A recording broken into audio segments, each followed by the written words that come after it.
I gotta thank our audience, the PMP Army, the PMP Familia, and I want to thank you for a million different reasons, but one of the primary reasons today, I want to thank the great audience that gathers every day to watch the show, or for those of you who pick it up, later in the day at your own leisure. Tony, like our buddy David from England, who had the musical assignment, like he listens to the show at night, I believe, when he's driving home. What's up, David? Good to see you, brother. But you guys never cease to entertain me. So pre-show post of the day, this one, and I needed this laugh. It goes to Robot Centaur Tony, who has just. This is our buddy Fareed. You guys all know Fareed. We love Fareed. Hope to see you tomorrow night, buddy, at the Standard Deviant opening night party. Fareed just took responsibility for the Moses Moody injury. He said, guys, sorry about that. That one's on me. Apparently, Tony, I guess he picked him up off waivers for fantasy. I guess that's what he was talking about. But he's officially placing blame on himself for the Moses Moody injury, and that made me laugh. I needed that laugh, Centaur. Thank you. And yes, good. I'll see you tomorrow night, bro. See you tomorrow night. So, I don't know. Tony, we got audience members blaming themselves for the rash of injuries that have plagued the Bay Area. And it's really, it's funny. Tony and I were talking about this pre-show. And then, Tony, I want to talk about your aqua blue cape in just a second. But sure. We were talking before the show, it's not just the 49ers, kids. We got injury problems like across the board, across the landscape. If you look at the Warriors, all their best players have been injured. The Niners, all their best players have been injured. I don't even want to talk about the other teams because I don't want to jinx anything. But, Tony, it's an epidemic in the Bay. Yeah. Oh, yeah. It's hard to get the lights, but the Bay curse. The Bay curse. I'll pull it up on the screen, too. Paulie, it's outrageous, dude. I was making a list earlier. Kittle. Checking it twice. Making a list, checking it twice. Go ahead. Yes. Naughty and nice, Paulie. Kittle, Steph Curry, Jimmy Butler, Hayden Birdsong, Nick Bosa, Kurt Warner. Kurt Warner. Yeah, throw him on the pile, too. Kurt Warner. You know what I mean? Sorry, dude. Fred Warner, of course. I'm familiar. Brandon Ayuk. Then we have don't forget about Randy Rodriguez, dude. Randy the Redwoods, as we called him last year. His injury was a massive injury to the Giants bullpen. I would love to go into opening day tomorrow with Randy Rodriguez as the closer tomorrow. Anyways, Brock Purdy. And then we have I can't read my own writing, but then Moses Moody last night, dude. It's just Pearsall. I wrote Pearsall down too, just for kicks. Was that a dancing injury or was that a football injury? I forget. Did he pull a quad dancing or was that something that happened on the field? I don't remember. It could be both, Paulie. Yeah. It could be both. Yeah. He's got dancer's toe. You know what I mean? You got tennis players get tennis elbow. Ricky Pearsall, he's got dancer's toe, Tony. He's going to miss a few weeks. Yeah. When you're training for Dancing with the Stars, as well as trying to be on the field for 49er football, you might have turf toe or you might have dancer's toe. Well, I want to just send my regards to Moses Moody. He's a extremely likable guy. I think everybody universally loves Moses Moody. Mm-hmm. You could see the concern. And I was watching it live. I was watching that game. I mean, it's just the kind of year it's been. I mean, the Warriors, listen, they've had such a tough road trip. They're undermanned. They got Porzingis was on the floor again. He had a pretty nice night last night. And the Warriors looked pretty good last night. They had a nice 31-9 run in the second half, third going into the fourth quarter.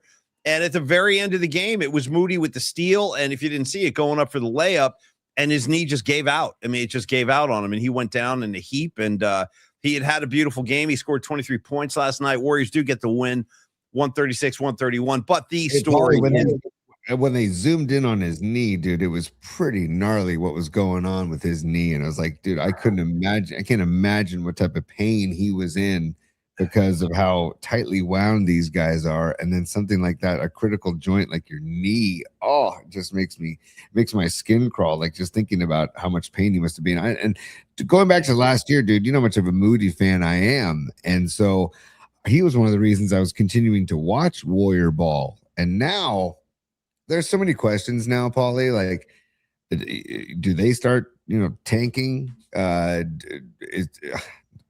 Like, what's Steph Curry's future, dude? I wrote down a note on my notes today. Is Steph going to consider like retiring in like playing for Charlotte or something crazy like that because of just what's going down with the Dubs? I don't know, man. It's just, what are you referring to? What's going down with the Dubs? Like, what does that mean to you? I don't know what that means. What's to look? There's no like youth. I mean, you got Draymond who's old, you've got Butler who's old, you've got Curry who's old, you got Porzingis who's older. I don't know, man. That's it just doesn't seem like a promising place to be for the future if I'm looking ahead. I wouldn't go that far personally. I wouldn't go that far because when their starting players and their best players, who you mentioned, are on the floor, I'll roll the dice with this squad. I really will. I'll roll the dice and see what we can do. I mean, a healthy Butler, a healthy Draymond, a healthy Steph Curry, that's your core right there. And that you have other pieces that have, if there's any blessing, I think with all these injuries, it's that Kerr's been able to take a long, hard look at a lot of these other players. Guys like Guy Santos. Let me tell you what, I love his minutes. I love Guy Santos. He was doing it again last night, dude. He actually wound up saving the game. If you guys know what I'm talking about, that play where he dove to intercept the pass and maintain Warrior possession. Like, that was a huge play. Won't even show up in the box score. But anyway, my point is Guy Santos, I think, has emerged as a guy Steve Kerr can count on. Pajemski, Steve Kerr loves Pajemski. I saw Graves go. Gravy goes, how come Pajemski can't get hurt instead of all these other guys? I feel, listen, that Pajemski has become like a figure of, he's like a divisive figure now, kind of like Steve Kerr, because Kerr loves pods, and there's a lot of people that don't want pods on the floor that much. But anyway, Tony, my point is, I wouldn't say there's no future in Golden State. I would say that they've had a particularly snake-bitten year with these injuries, and we really don't know what this unit is capable of. I mean, it's kind of unfortunate, Tony, go back to last year when the Warriors have that great first round victory in the playoffs. Now they go play Minnesota with Ant-Man and all this. And who was it that got hurt in that series? It was Butler, right? Butler went down again. Yeah, Butler went down. So I'm just saying, like, we still, and maybe that's the recipe. Maybe it's the age these guys are at. Maybe injuries are just going to be part of it now. But my original point was, I'd still love to see everybody on the floor at the same time. I guess if that's possible, if guys can stay healthy, and I don't know if that's the big question with this age, Paulie. And stand by. Oh yeah, it's business time. Yeah, we have an Aaron Cask super, and I'm also just I was saying, when it's time to de-blur, it's time to de-blur, Paulie. So I see Noemi making a comment in the chat saying you're looking a little hazy, and so I'm asking if you could go de-blur. And purple haze all in my brain. By the way, what was the name of that band? There was a band called Blur, and they had that one song, woohoo, woohoo. What was the name of that song, you guys? The song by Blur. Ponder that while I leave and come back. I'll be back in a minute, y'all. I got to clean. Let me go clean up my act. Hold on. I'll be back. All right. All right, y'all. So we're going to carry on today. Paulie and I going through a list of stories, and I think we're going to start to do what's like a show set list. And then every time we stay on topic, maybe we reward ourselves with a little kind of sound effect or a ding, because we're obviously not the greatest at staying on topic. We can do numerology when Paulie gets back. Also, with Bryce Eldridge's opposite field bomb last night. Stanford doing a open practice at Kezar. Love that story. Niners obviously signing Robert Jones, the 1 year, $2 million deal. 6'4", 322 left guard. Makes you wonder what's going to be happening with that O-line. Ben Bart still a free agent. So what does that have to play in this decision? Also, Connor Colby going to be vying for that position. News about Farhan in regards to tomorrow. We can talk about that. And we just talked about the injured Bay Area. I also want to hit on Shohei Ohtani's salary for just this season. If you put his endorsement deals and combine them with his annual salary, what he's making is ridiculous. Absolutely ridiculous. So here we go. Paulie's back in the mix. How's that? You had some Java. All right. How are we doing? Am I good? Am I clean? I want to be clean, Tony. Keep me clean. Wow. Keep the steam clean. Yeah. I don't know if I'll ever be that clean, Paulie, but you're better. You're definitely better. Paulie, I was just going over some list of topics. And I was introducing the idea of you and I maybe coming up with the set list for the show, and then we show people the set list, and then as we basically go through tracks or go through these, the tracks, we basically play a sounder or some sort of thing like, hey, we stayed on topic. What's the next topic? Because we do like to wander, which I like, because all those who wander are not lost, Paulie. and part of the show is wandering, but it could keep us on point with a set list. So something to consider. Aren't you Mr. Anti-set list though, guy? Like, aren't you like I hate set list, and now you want to do a set? Like, it's a contradiction I'm wrestling with. No, I'm not anti-set list. What gave you that idea? Well, you're like, you want your improvs. You don't want to know. I love improvisational music, but I like set lists, and we did ponder this ideal a while ago. Just something I think it'd be funny to see how well we do sticking to the set list versus not sticking to the set list, and saying that it doesn't matter because Paulie, on this show, it really doesn't matter because The rules are there ain't no rules. Well, that's the thing. And by the way, let me tell you one thing. I may be blurry today, folks. Tony is on the mothership today at the LBP studios, the Longbridge Pizza Studios, and he looks great. The sound bites are sounding killer today. I think we've narrowed down the problem. I think we know what it is because that sounded amazing. Crater Face was in 3D sound. Now, you want set list? You want structure? Fine. Here it comes. You better be ready. I'll give you all the effing structure you can. I want to drop an F-bomb so bad right now. I really do. But I'll tell you what, you want effing structure, you're going to get effing structure. I'll build around you. Here's what's going on today, folks. For starters, we do have some housekeeping matters, just to, like some announcements to make. One of them being tomorrow, we are not going to obviously we're not having a night flight show because we will be out at Standard Deviant watching the ball game. And again, that door is wide open, folks. Come on in. You guys hang out with us. That's the idea. We want to see you guys. We want to hang with the audience. And Mark DeVito at Standard Deviant has been so generous. He's like, guys, bring the PMP Familia right back here. Right, the same spot we had our Christmas party, right there on the bay. It's going to be great. So no night flight show tomorrow. One other programming note is this Friday, we're going to move the show up an hour earlier because it's it's really weird, Tony. Yeah, tomorrow is opening night, but I have to wager a guess. Giant fans, help me out on this, but I would guess, and I'm pretty sure I'm right about this. The Giants have never had a nighttime opener in their history in San Francisco. This is going to be a first. It's always a day game. So we get that out of the way tomorrow night. We have the big party at Standard Deviant. Day off Thursday. We'll do our regular show Thursday, high noon. But then on Friday, we'll do our show from 11 to 12 so that everybody can kind of break the huddle and get ready for the real opening day, under the sun. And first pitch, I think, is 1 o'clock on Friday. So we'll let everybody get out in plenty of time to watch that pregame. Or if you're going to the game, we'll leave you with plenty of time to get to the game. So programming notes there. Now, Tony, one other thing about today, we have a very special guest sponsor joining us today. This is Miss Patty from Napa's sister, who I am very eager to meet this young lady. Her name is Juliana. Tony, great Julianas in history. I'm going to go to one. What was it? She was like an alternative rocker from the 90s, Juliana Hatfield.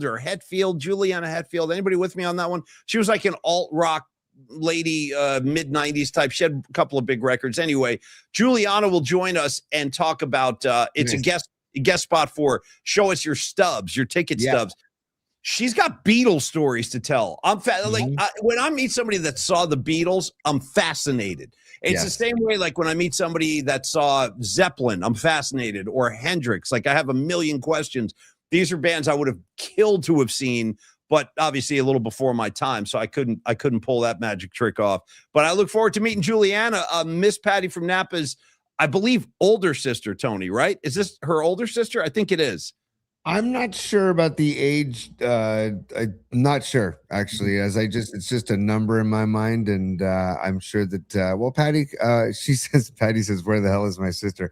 Patty, she's coming on. She's coming on soon. But Patty, let us know, older or younger, I forget. But Juliana. Patty's post, where the hell is my sister? She's just posted. I don't have her yet. I think she's in the green room. Don't worry, Patty. It's all going to work out. She'll be older sister by 9 years, Paulie. Older sister by 9 years. Patty's older sister, Juliana Anderson. Anderson. Here's the question when you got siblings like that with that kind of gap. The question, we can ask Juliana this. Did she get in so much trouble that Patty had an easier time of it? Or did Patty's sister, her older sister, was she like a Girl Scout and she never went out at night and she studied, she did her homework, and then Patty got all the discipline? We'll have to get to the bottom of that. We'll figure it out. Like for you, Tony, did your older sisters grease the skids or did they make it harder on you? Fascinating question.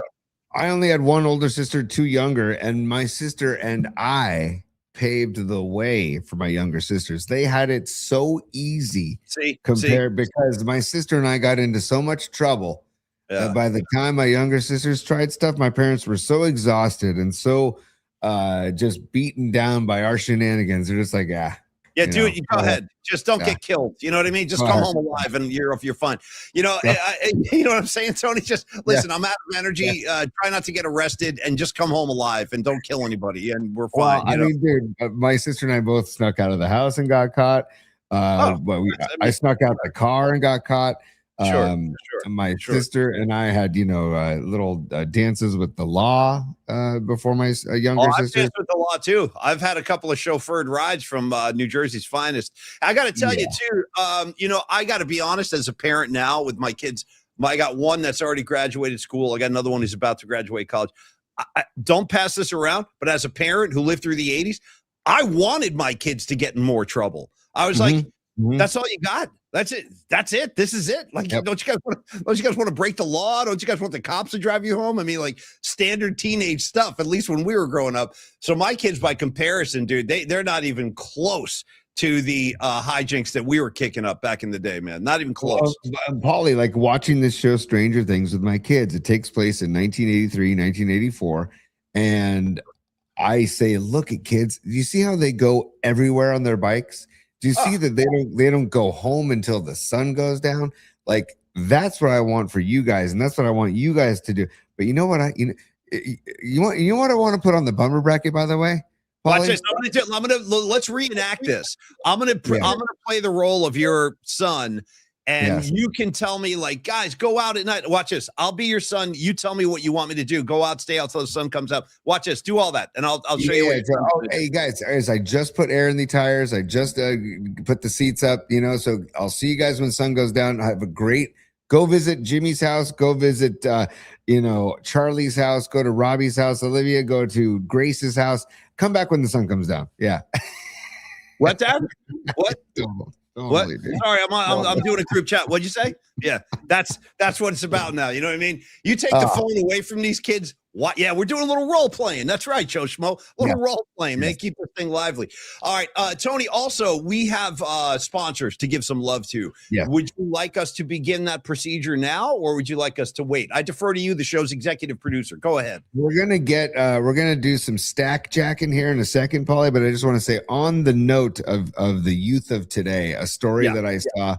And I've heard, and we can talk about this later in the show, but I just want to touch on it right now just to get your instant reaction. Shout out Touch of Great. Tony, go ahead. Yeah. Yeah, totally. If you're going to touch. Shout out AC/DC, A Touch Too Much. Touch Too Much. That's a great track, by the way. Great track. Seems like a touch too much. Yeah. Well, and shout out Dirk Diggler. You've got the touch. You've got the power. Oh, dude, can I get one? Can I give me some Diggler right now? So. Let me give you some Dirk. If you don't, hold on. Yeah. You got the touch.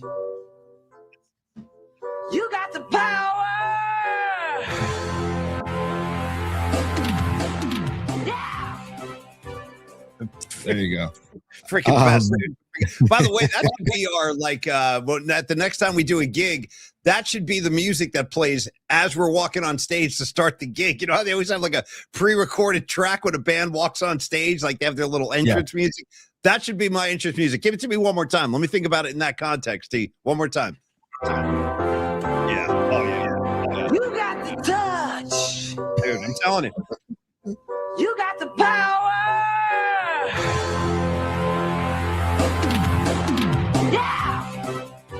It's all about the It's all about the 100%. He's wearing like that sleeveless, like 80s striped shirt, like the bandana. Right? That's a little Boogie Nights sound for you there, folks. Hell yeah. So I was just going to say, I was going to tap on this story real quick, and then we're going to stack Jack. All right. We're not going to go Jimmy Jack. Yeah. Jump and stack Flash. The Wall Street Journal put out a story earlier today saying boy athletes are repeating 8th grade in a holdback year to grow ahead of recruitment for college NIL packages, potentially worth Millions, dude. I, We're losing it, Paulie. No, We're it's already losing gone. it. It's the We're losing genie's it. out of the bottle. Genie's out of the bottle, man. So you're telling me that these kids are now intentionally neglecting their studies so they'll fail and get left back? Is that what you're telling me? Yes, they'll repeat 8th grade because of they want to get physically larger and have it's in my mind it's cheating. Honestly, Well, I think it's cheating. In my mind, these people are out of their effing minds. How about you guys just let these kids have a normal life? How's that sound? You know what I mean? Let them grow up like normal kids. In my mind, it's cheating, says Creative Tony. I have to back you on that. Yeah, no, it's ridiculous, bro. Ridiculous. This 8th grader who should be a freshman in high school is going to go up against real 8th graders and then probably dominate. And then it's like, what the hell? So it's like, it really. Are you going to give me one? What the hell? Yeah. There You want to we what go. the hell? I'll give you a what the hell. Yeah. So I just wanted to touch on that because we talked about the youth volleyball racket yesterday, and today it's these crazy ass parents, dude. Like, what is it with this generation of parents? Well, I think, here's the thing. Honestly, I think there are these hyper intense sports parents, and we've all seen them, and I'm sure we all know parents like this where and I think this is incredibly unfair to the kid. And I also think that this will damage a great deal of these kids where they are brought up from grade school to middle school to high school with this intense training, like they're going to become pro athletes. Most of these kids are not going to get past high school sports, man. That's just life. That's the way it is. It's like Dennis Leary said, hey, when I was growing up, I wanted to be the center fielder for the Boston Red Sox. Guess what? Life sucks. Get a helmet. Like, we all have dreams of playing in the big leagues. That don't necessarily mean it's going to happen. In fact, it probably won't happen. And look at Creative Tony. This is a kid right here who pitched for 2 Division I programs. And your parents didn't bring you up like under the lights in the backyard taking BP at 10 p.m. on a freaking school night. No. You had a normal childhood. You grew up. You're a good athlete, and you got lucky and you got to pitch at a very high level in college. But I think these parents are not doing their kids any favors that raise them like this. No. Like they're intense, this intense kind of nonstop trait. You got to make it to the big, son. You represent this family and all this. And then are you a failure? Are you a failure in your parents' eyes if you don't make it to the bigs? I mean, what the hell? What kind of failure, like road to failure, are we setting up, Paulie? And by the way, you mentioned my parents. My dad tried to coach me 1 year in 4th grade, and he's like, never again. Why? Never again. I'm like, what happened? I didn't like it. He didn't like it. I just wanted him to be dad. And so that's why I coached my son with trepidation. And then he was like, no, this is cool. This is cool. We'll work it out. We'll work it out. And then also, I just want to say, I'm trying, I don't know. I'm thinking old school. Yesterday, my kids had the day off from school. Of course, they had a 4-day weekend. God knows why, but they had a 4-day weekend. Why? That's a relevant question. Why was there a 4-day weekend? What did I miss? What did we celebrate? What happened? No, it wasn't anything celebratory. Something in service, school service, something. So I'm like, okay, great. 4-day weekend. Great. They had Friday off and they had yesterday off. So you know what yesterday was? They mowed the front lawn and they raked and swept and bucketed leaves, dude. From the oak tree in the front tree and the oak tree in the backyard, and they were so pissed, but I loved it. It was great. Oh, like, you know what? Your kids rake at home, you mean? Is that what you're saying? Yeah, I was like, this is what you're doing today. Yeah, I'm like, this is what you're doing today. And then also, I made them jump into the compost bin and stomp down the leaves because they were getting high. Sure. I should have recorded it, man. Yeah, you should. It was hilarious. It was hilarious. And meanwhile, I see kids riding by in the front of our house on e-bikes. That's what I was going to put on the bummer bracket, dude. E-bikes. Put them on there. Yes. E-bike. Dude, what's wrong with getting real exercise? Can we get real exercise? Can kids go out and actually pedal and climb a hill from working hard and exercising, Paulie? Is that possible? Or no, you got to get on an e-bike and just cruise around on your e-bike? Sorry. Well, or, there's a little this is funny stuff, man. No, listen, sorry. You did the right thing. Make them rake those freaking leaves, kids. I love you, but grab a rake. You know what I mean? No one rides for free around here, man. Yeah. All right. Tony, I'll tell you one thing. I'd be willing to bet a large sum of money that Tom Jumpin' Stack Flash grew up raking leaves in the Bay Area. Tom Stack's old school San Francisco. He didn't skate. Yeah. He didn't get by on some like golden carpet, a scholarship kind of thing. Tom Stack was out there with the people. Tom Stack is still out there with the people. He's my main man. He is with the he's a broker with Coldwell Banker Realty, good friend of mine for a very long time. Good, like solid, upstanding member of the Grateful Dead community and solid, upstanding member of the real estate community in the extended Bay Area. Now, Tom Stack, pardon me, we've had him on the show. You know, Tom is going to be at opening night tomorrow night. As a lot of our friends, a lot of the people that came last year are not going to be able to make it. I know Vicky with Metallica is going to opening night tomorrow. Tom Stack is going to opening night tomorrow. There's a few others like that. They just can't make it to our party because they have tickets to the game. But anyway, Tom Stack is one of those guys. He loves his ball, loves his Niners, loves his music. And he is the kind of guy that, you know, he reminds me a lot of Tony's uncle, Paul Tonelli, because they're of that same period, and they're both, you know, SI guys, just strong San Francisco personalities, both of these guys. And Tom Stack, outside of the real estate game, to paint a picture for you, he was involved with the Town Hall Theater out in Lafayette for 10 years as vice president of the board. He produced over 75 concerts. In fact, I'll add to that. Tom Stack is also recognized as the Lafayette Business Person of the Year. Tony, that's BPOY. If you're taking notes at home, the BPOY.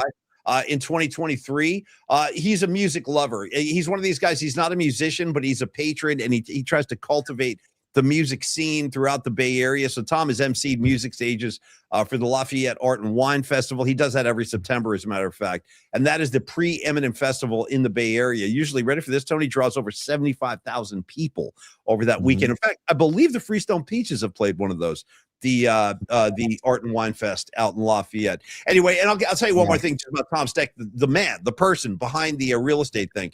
Lafayette's annual Reservoir Run, take two, Reservoir Run takes place in late October. It is. Try saying that 10 times fast. It's tricky.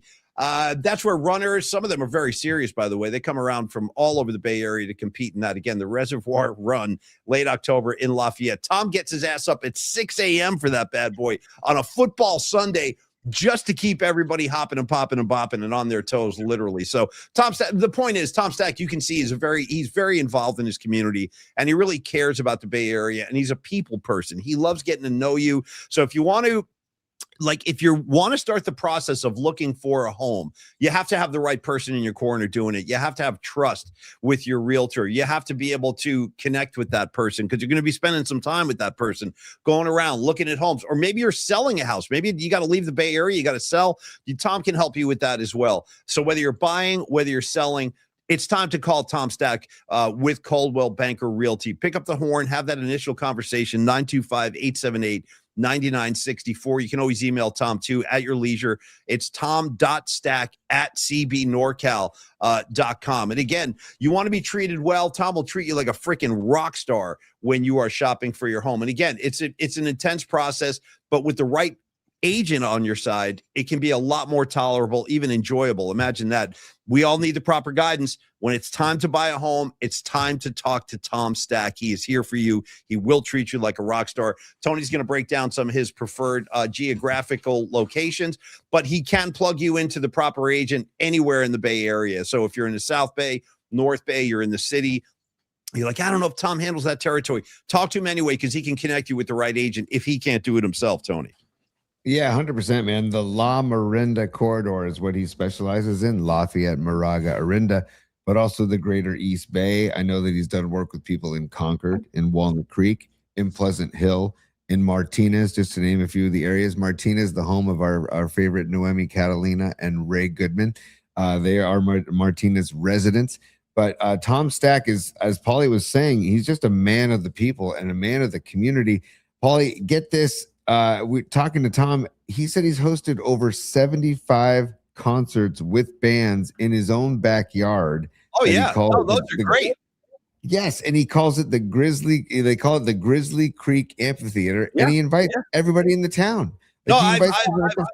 I got to sit in with the Freestone Peaches at one of those shows. So Tom gets his backyard set up like a mini amphitheater. Yeah. And there's drinks, there's food. You got these high-level bands playing, very informal, very casual. And I was fortunate enough. I got to participate. I went as just a patron. I was just there watching the show. Yeah. And then Fausti was like, get up here, dude. You're singing Midnight Rider. I'm like, okay, here I come. So anyway, I got involved. And it's so much fun, those shows at Tom Stack's house, just to give you a little more color on that, too. Well, and also, like, I think that is such a pro, such a like something in favor of Tom Stack. And if you're dealing with a real estate agent, is that he's somebody that is well known in the community and well respected in the community.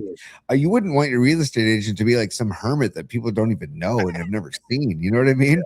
So Tom Stack is a man of the community, and seriously, we trust him and we love him, and you should too. And if you know somebody looking to buy or sell, or you are looking to buy or sell, get in touch with Tom, 925-878-9964, or email tom.stack@cbnorcal.com. He will do you right and make the experience super fun and enjoyable, telling you stories.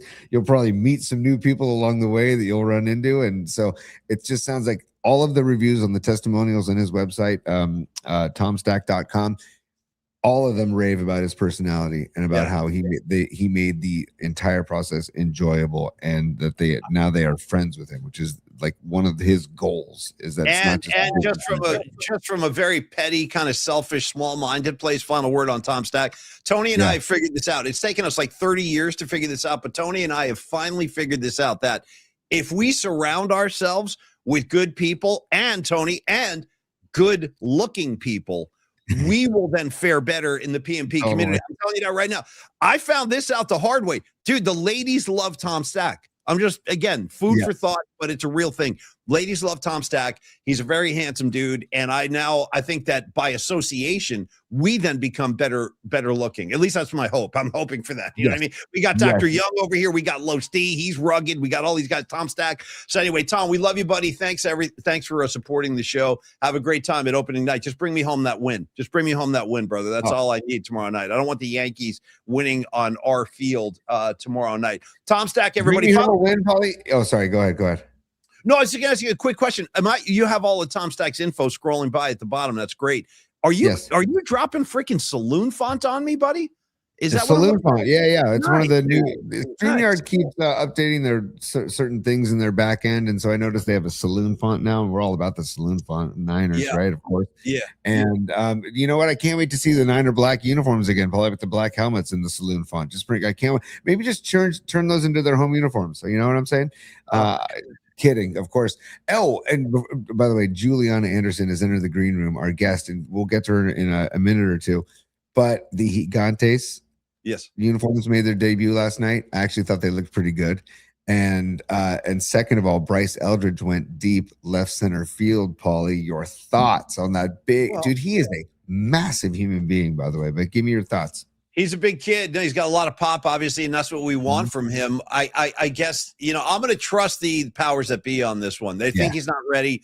Vitello, Vitello, again, for all of his youth and for all of his, like, excitability and passion and his ability to connect with players is what we've heard a lot. A lot of his traits is that he has these great personal relationships with his players. Guys love playing for him. I'm going to trust him. I'm going to trust Buster and Boch and all these guys and Vitello. If they think Eldridge needs some more seasoning, that's fine. We've seen this in the past where they bring guys up a little too early and it doesn't work out and everybody's disappointed. And maybe there's just too much pressure on the kid if he's not ready. But, you see a glimpse of what could be coming with him last night with that shot. So I'm okay with it, T. What do you think? Are you all right? I mean, start him down, and if we need him later, we'll bring him up. That's all, I totally. And I think, I think we talked about this last week that I actually like the idea of batting him like eighth and just having him kind of just get into a groove at the big league level. But I think and Kerry Crowley talked about this on our show last week or 2 weeks ago, saying that he just strikes out too much right now, and he needs to work on cutting down the strikeouts. So, okay, go work on it. Go work on your 2-strike hitting. I mean, dude, I hammer this with my little kids that I coach about 2-strike hitting. You are changing your entire approach. You're not trying to drill. You're not trying to crush the ball anymore. You're just trying to get a piece. You're just trying to live to see another pitch. You're just trying to like stay alive or get bat on ball and maybe punch it somewhere. So I wish him nothing but the best, of course, in AAA. And it would be great to see him at some point during the season, man. And like you said, trust Buster. I mean, come on. Yeah. Really, you're not going to trust Buster. So if Buster and the powers that be, like you said, and those powers that be include the minds of Bochy and Ron Washington, and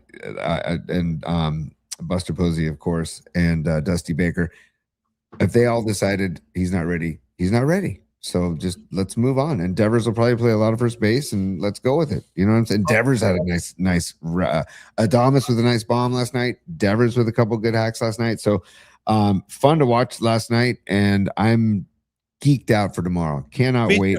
Me too. Aaron Judge, give me a goose egg. I'd love to see Aaron Judge go 0 for 4, and I'd love to see the Giants win. Or just give me like a gold medal game performance in the World Baseball Classic. Just go 0 for 4 with 3 Ks. Yeah. I'll be fine with that. Just show us how you do it, big boy. Yeah. Yes, and one more piece of news, Paulie. Your guy is going to be joined. Not Barry Bonds. Barry Bonds is going to be in the booth for the Netflix broadcast at some point. Yeah. But guess who else is joining the booth during the Netflix broadcast tomorrow? Mickey Hart with the Grateful Dead. He's going to talk about San Francisco and the history of the Haight-Ashbury. I don't know. You told me to guess. I'm guessing. Mickey Hart. I love that. Planet Drum. You could do Planet Drum like during the actual broadcast. Just have like drums being played in the background. You know what? Let's go inside the twisted mind of a Paulie Mac for 5 seconds. Has anybody ever? I'm not even kidding. I would love to see this. Can we get Mickey Hart with a few other percussionists out there? And how about, Tony, a steel drum version of the national anthem? That'd be badass. I love a steel drum. That's never happened. I want that. Bling, bling, bling, bling, bling, bling. You know what I mean? On the steel drums, it would sound awesome. So explain to me steel drums real quick, Paulie. The drum has little divots that are different notes and different depth. Absolutely correct. You've got a multitude of different notes and ranges on the drum itself. Hence, it's made of steel. So when you strike it, it produces a musical note. Tony, when you strike the drum, okay? Yes. When you strike the drum, Paulie. Hey, so the person in the booth tomorrow is not Mickey Hart, Paulie. It is your guy, Farhan. Why does you know what? F you, Netflix. Okay. Last week it was we were going after Twitter. This week I'm going after Netflix.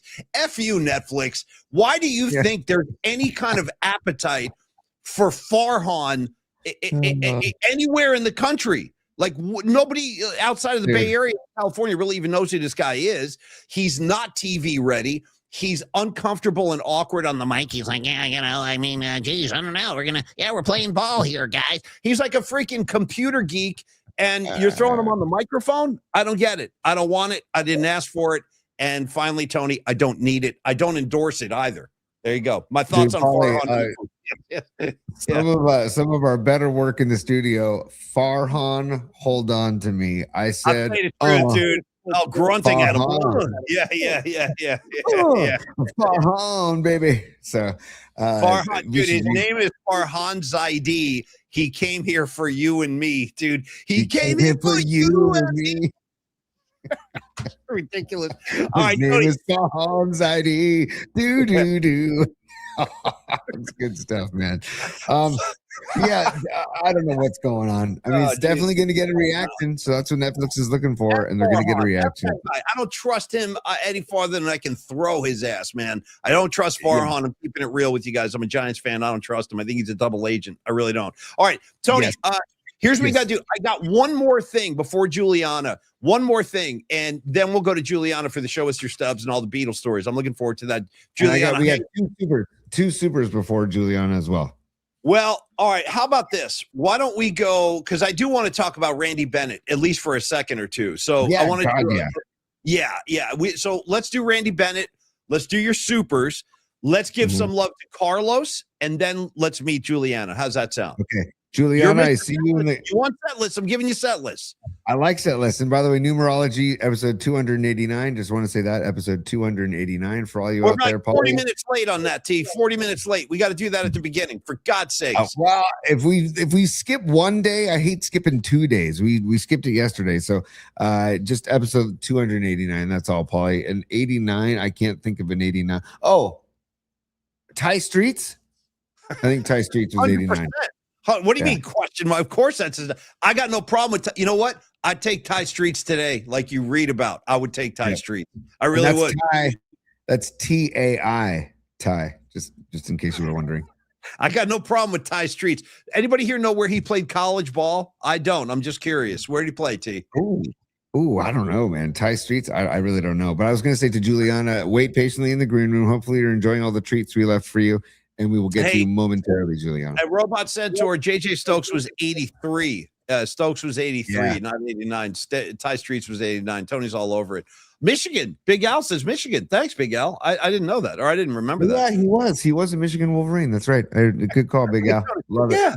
Yeah, he was. Yeah. Here All we right. go. We don't need no stupid badges. Says not Ty Streets, Ty Stick. A little tie stick for you. Sure. A little tie stick. There might be some tie stick around tomorrow night for a sidewalk session. There's already rumblings about sidewalk sessions this morning. Okay, folks, I was already getting texts. We having a sidewalk session? I'm like, you better believe it, baby. All right, Tony, we had sidewalk session outside of Brisbane Inn the other night, too. Those are great. Also, Corinne Sartorio coming in with Wesley Walls, 89. Wesley Walls, 89. Great job. Hey, Corinne, that's the guy that Lawrence Taylor said was his toughest opponent when he had to play the Niners. I swear to God, it's a true story. Ask LT about it. He'll tell you the same thing. Okay, Tony, Carlos de la Fuente, flex funding, 2 supers, and then we say hello to Juliana, and we kick it with her and her great Beatles stories. Okay, flex funding and Carlos Los D. Listen, Los D, you're going to see him tomorrow night, dude. The muscular build of a Los D, the quiet confidence of a Los D, and the financial expertise of a Los D is primarily what he's offering the Bay Area community. For those of you who are going like, well, what does he do? What is he? Well, think about it like this.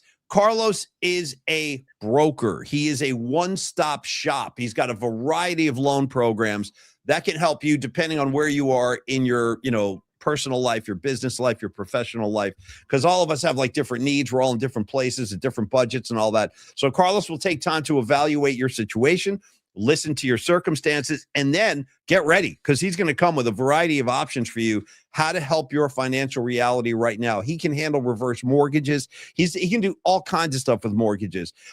He is listen, like a HELOC loan, for example, a home equity line of credit, one of Carlos' specialties. He has helped many folks from the PMP Familia. A lot of you can talk amongst yourselves and ask, how was your experience with Carlos? You're going to hear positive review after positive freaking review. He's a one-stop shop, as I said, personal loans. He can handle a variety of financial matters connected to residential or commercial real estate. So again, it's commercial real estate, it's private real estate. He can help you with all that stuff.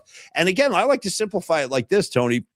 If you don't think you want to do a reverse mortgage or anything like that, but you're like, I just simply need some money in my pocket to navigate through this calendar year of 2026, where everything is just getting more expensive every day that you wake up. Costs have gone up again. It's really getting crazy out there. And it's challenging for everybody. So don't feel weird. Don't feel bad. Don't feel inferior. We're all in this together. And Carlos is going to make sure that you can get across the finish line. So reach out to Carlos, talk about your circumstances, and let him help and guide you. 925-250-4894. He's also a great dude. Carlos is just a great guy. Email him at carlos@myflexnow.com, Tony. Again, the one-stop shop for all your financial concerns, for all your financial goals. Let him put some money in your pocket. Let him talk to you about loan options, and you're going to sleep a lot better at night, Tony. You know how it goes. Hell yeah, dude. And there's all kinds of loans, as you mentioned, Paulie. There's the DSCR investment property purchase refinance that uses property cash flow. There's reverse mortgages. There's private money loans, as you mentioned. There's VA loans. There's HELOC there's the Alt-A loan program that if you just became a 1099 self-employed or from a W-2 salary transition to self-employed, there's an Alt-A loan program for you. And this is all stuff that Carlos knows top to bottom. And then we talked about Tom Stack, the type of person Tom Stack is. Oh, yeah. I just want to give you an example. We've read reviews about Carlos de la Fuente, a ton of them. They're out there. You can definitely search for them, and they're great. Corinne Sartorio, one of our own, Corinne Sartorio, just worked with Carlos. And guess what Carlos is doing? Carlos is coming up to town for opening night tomorrow night. He will be at Standard Deviant. But guess what he's also doing? He's going and having lunch and hanging out with Corinne. So it's not just about the transaction or getting through the business portion of the relationship. They're friends now, and he's going to go meet Corinne. They're going to go hang out. It's like, that's the type of person that Carlos de la Fuente is. It's not just a transaction. And so he wants to basically take care of what you need, and he gets very creative. And if he can't do something for you at this time, he'll tell you. He'll let you know, and he'll stay in touch with you and tell you when the right time is. So again, we love Carlos. The guy is just a phenomenal human being. Just celebrated his 24th anniversary. Mr. and Mrs. Los, Carlos de la Fuente. Carlos at myflexnow.com, 925-250-4894. And Paulie, if you don't mind, just a give us the los, give us the los, give us the los, give us the los, give us the los, give us the los. What loan would you like?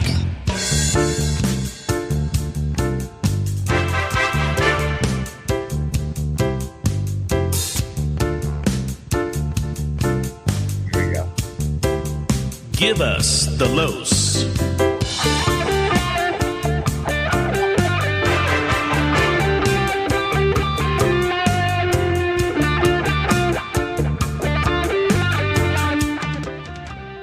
Tremendous. Look at this kid doing a pro. Look at this kid doing like a K-Fog fade. And there's your give us the los, your afternoon K-Fog right here. Tony, that was a very FM professional fade you did. Slow, deceptive. With just enough room to talk over. You got John Grappone coming at you, your afternoon K-Fog. I miss John Grappone. Shout out Grappone for freaking life. I would hang out with John Grappone back in the old days, and he would do stuff like this and be like, yeah, Paulie, come on in. Grab a guitar. We're going to jam. He had that amazing voice and everything. And then the phone would ring. He'd be like, Paulie Mac, hang on 1 second. I got Ray Davies on the phone. Yeah, Ray, how you doing? Like, I'm like, what? He's the one that played Smoke 2 Joints every Friday at 5 o'clock. I remember he'd be like, Tone. He always called me. He never called me Tony. He'd call me Tone. Yo, Tone. It's 5 o'clock, baby. Yeah, smoke 2 joints, baby. Well, that's back in the days where radio was really, really fun. Like, but working in radio was like it was fun. Going to work was so much fun, and you didn't know who you were going to see day to day. Like, oh, look, Sting's in the building. Oh, there's Pete Townsend. Wow.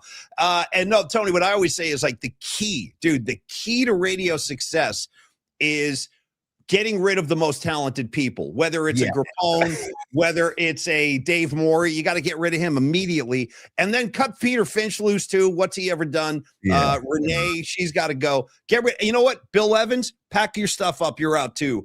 Who am I forgetting? Rosalie, she was horrible. Got to get rid of her. Nobody liked Acoustic Sunrise, Tony. I can promise you that. Nobody listened to Acoustic Sunrise, including me. I didn't listen either. Let's get rid of 10 at 10 while we're at it. Let's get rid of 10 to 10. Horrible feature. Nobody liked that one. Very, very unpopular. Yeah. Rosalie, let's get rid of Rosalie. Let's get rid of while we're at it, Tony, while we're at it, hey, I'm talking to you too, Stephen Seaweed. Why don't you pack your stuff up as well? Tell Seaweed it's time to go. Anyway, I'm just riffing you guys. You got to work it out of your system somehow. Okay, guys, let us now. Oh, Tony's got something. Supers, my bad. Okay. It's business time. Look at Aaron Cask, and we can get out of the calculator too. As much as we love being inside the calculator, it's time to exit the calculator. And Aaron Cask says, and obviously this was way back in the beginning of the show, he says, guys, I hate to say it, but I think these athletes got to take a page out of Mellencamp's book. We're talking about all the injured Bay Area athletes. And he says, take a page out of John Mellencamp's book and start drilling some butts or something. Dude, it's a great call. And you know what? I might start smoking too. When I go see my doctor, Dr. Roth, to be like, Paulie, what are you doing? You're coughing, you're out of breath. To be like, no, I started smoking. I figured it'd be good to start, my Wait 50s. a second. Hold on a second. Dude, your doctor's name is Dr. Roth? I swear to God. And he's awesome. Dude, Dr. Roth, Dr. Wait Daniel. This Dr. Roth? Are you kidding me? This Dr. Roth? That Dr. Roth? Tony, I'm about to tell you something, and I swear to God this is true. I swear on my family this is true. When we were doing like open enrollment like 10 years ago, when we were both working together at the station, like it was we had to, I think it was like my old doctor's office closed or something. I had to find a new doctor. So I swear to God, this is true, dude. I was looking through the list of doctors, and I saw there was a guy named Dr. Roth in San Francisco, and I go, I got to go with this guy. I got to go with Roth. And dude, he's been my doctor for like 10 years. I love the guy. He's freaking great. You know where I bumped into him? This is how cool this guy is. He's like an old hippie doctor. Like he's like a product of the 60s. And this is how cool Dr. Roth is. A few years ago, I think it was 2019, 2018, something like that. I was at Outside Lands watching The Who. The Who were closing the weekend of Outside Lands. It was like, the final act of the weekend. The Who's rocking. All of a sudden, this guy taps me on my shoulder. I turn around. It's Dr. Roth. I'm like, dude, Nice. what are you doing here? He's like, I love The Who. I love The Who. So I actually wound up watching The Who with Dr. Roth. And Tony, yes, I did pick him because his last name was Roth. I'm like, that's got to be good on some level. Let's go with Roth. I swear to God, that's true. Swear. Incredible. It's incredible, dude. Yeah. Oh, it's incredible. Thank you for that little diversion into Dr. Roth's world. I love it. 100%. Thank you. And I recommend him. I recommend him to anybody. He's in the city. He's great. He really is. He's a great doctor. Aaron, thank you so much for the super. And finally, before we get to Juliana, the older sister of Patty from Napa, who taught Patty everything she knows, Patty is a super, and she says, just a quick good luck to my dear sister Julie, who will do great. I think her friend Linda is on. They were/are the original Beatle maniacs, Paulie. So that's a perfect segue into the show us your stubs portion of the show. Okay, so let's do this. This is going to be very exciting. Now, we've had other guests come on and do this. We had the great Bonnie Scarlet Fire come on for a guest show us your stubs. And again, these opportunities are available to anybody and everybody in the PMP audience. It helps us because you're supporting the show, and it helps us get to know you and meet you. And it's like our new version of taking phone calls, which we can't do anymore. But we still love interacting with the audience, as I'm sure you can tell. Like, a lot of shows don't do this, but we do. Tony and I have always loved getting to know the audience because it's a lot of comedy. There's a lot of material out there. So that being said, one of our favorite people in the PMP audience, and Patty, truth is, goes way back with, like, you know, the Murph and Mac show. And she's just been a big supporter all these years. And she's on board with the new show. So let's meet Patty from Napa's sister, Juliana, who is our guest sponsor for today's installment of Show Us Your Stubs. All right, where is she, Big T? There she is. All right. Oh, I already see the resemblance. The resemblance. Well, I've got to say, oh my God, I'm on PMP. I'm famous. Well, hey, listen, don't get stage fright, but I will tell you this. People are watching on YouTube.